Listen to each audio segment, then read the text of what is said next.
You're listening to the Betoota Advocate's weekly news wrap on Desert Rock FM 96.5. Welcome back to the weekly Betoota Bulletin. We've basically got 3 cities in lockdown right now. Things aren't changing on the COVID front. Lockdowns in Melbourne, Sydney, and of course Brisbane, our closest capital.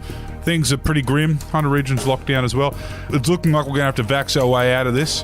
And funnily enough, this sorry state of affairs we're in is not even the biggest news in the country. We've got plenty going on, political, sport, and the like. You're joined by myself, Clancy Overell, editor of the Betoota Advocate, and I'm joined, of course, by Errol Parker, editor-at-large. How are you, Errol?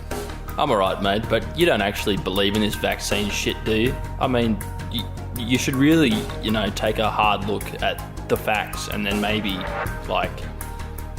you'll be able to come to the same conclusions that I have. But anyway. Yeah. No, I can understand how you got to that point, Errol. There has been some nightmarish public messaging from our government over the last 6 months.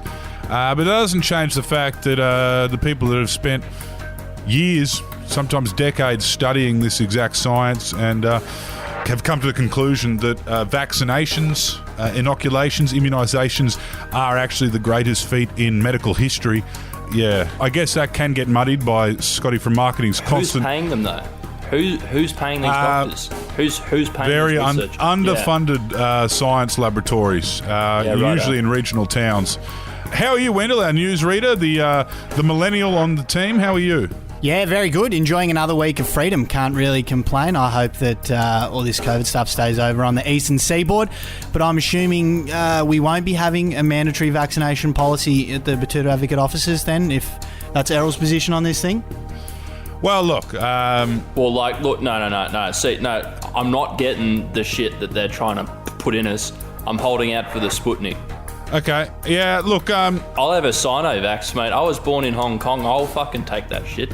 Yeah, look. I thought we had heaps of the Sputnik out in Betoota already. That's what they say. Australians aren't necessarily vaccine reluctant or hesitant. We're more vaccine choosy. We're window shopping vaccines out here. And I don't think we'll be able to bring in the mandatory testing for our newsroom because this town is a very fucking litigious town. I've been sued for a whole number of things, and I reckon that could just be another fucking notch on my belt. So I'm just going to either tell them to work from home or I'll fucking...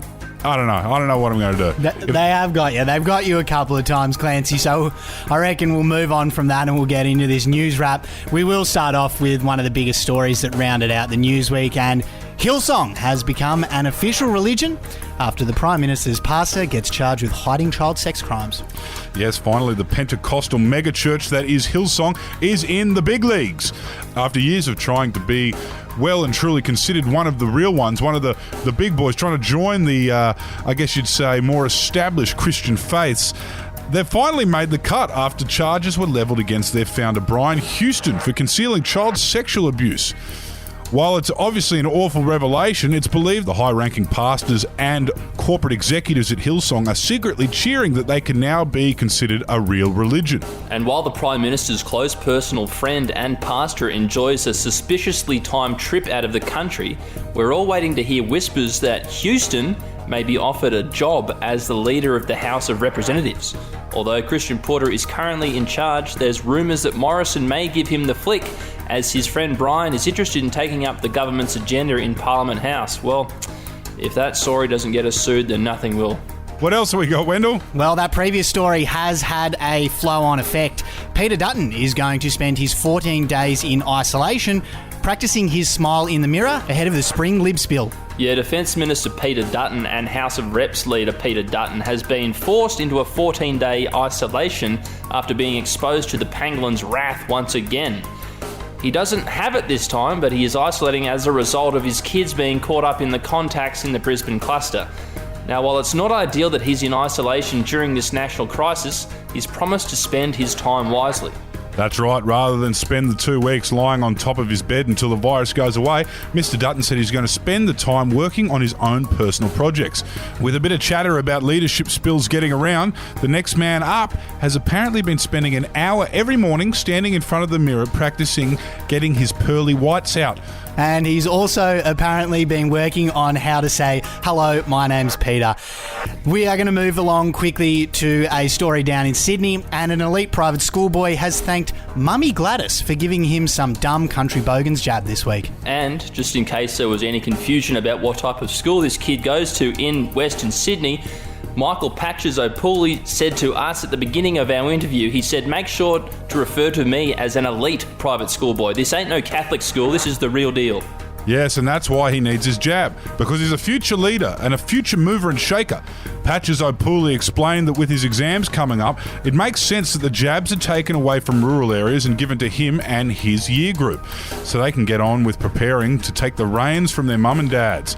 Finishing the interview, he said, besides, I don't know what, all those people in those shitholes are so worried about. There's more on the way. Relax, you dumb country bogan. It doesn't actually matter if you die from this thing because, you probably do nothing except sit around in your Lowe's tracksuit all day between trips to the KFC drive-thru while smoking overpriced cigarettes and drinking fucking flavoured milk. Certainly does sound like a future leader there. We had a comment on that story from Rob Hascard, who said, as a dumb country bogan from Tamworth, this hurts. However, you can take our jabs, but you'll never take our subpar, understaffed, under-resourced hospital system. Some Olympic news now, and one of the largest stories from Tokyo this week was Peter Bol lighting it up in the 800-metre final on Wednesday night. He didn't get the result he wanted, but as the story we ran pointed out, you're still the fourth fastest bloke over 800 metres in the world, Peter. Yeah, there's been plenty of inspirational efforts from athletes over the course of the last couple of weeks.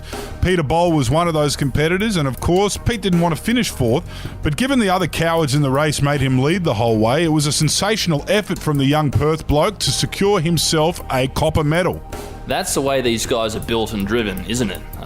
Most of them are appreciative of their results, but gold is usually the goal, and that was the case for old Spag Bol, who gave us a raw interview straight after the race, and that kind of made the nation love him even more. But as has been pointed out, fourth in the world is still sensational, given most people couldn't even run 800 metres in one go, even if they needed to. Unless the missus has asked me to do the washing up. Am I right, fellas? Pisser. That's about the only time, eh? All right, we'll round it out with one last Olympic story, and cute. Channel 7 thinks people are going to keep watching after the Olympics. Yeah, with all the grace of a dropped chicken nugget, Australian TV broadcaster Channel 7 has insisted on reminding viewers there will still be loads of good TV airing on their station after the Olympics, which is a pointless exercise because for the majority of people, 7 Plus is definitely getting deleted the minute they turn the lights off on the closing ceremony. Yeah, and as one local woman told us, Tiffany, she said, it's kind of cute that they actually think I'm going to keep watching Home and Away or The Voice or that SAS propaganda bullshit.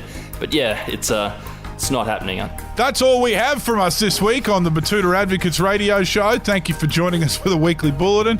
Yep, 7 Plus certainly is getting uninstalled in a couple of days' time. And congratulations to all of our Olympians and all of our politicians who, despite the public scrutiny, still managed to get paid between $200,000 to $500,000 a year of our dollars. Righto, that'll do us. See ya. See ya. Hey, Rope.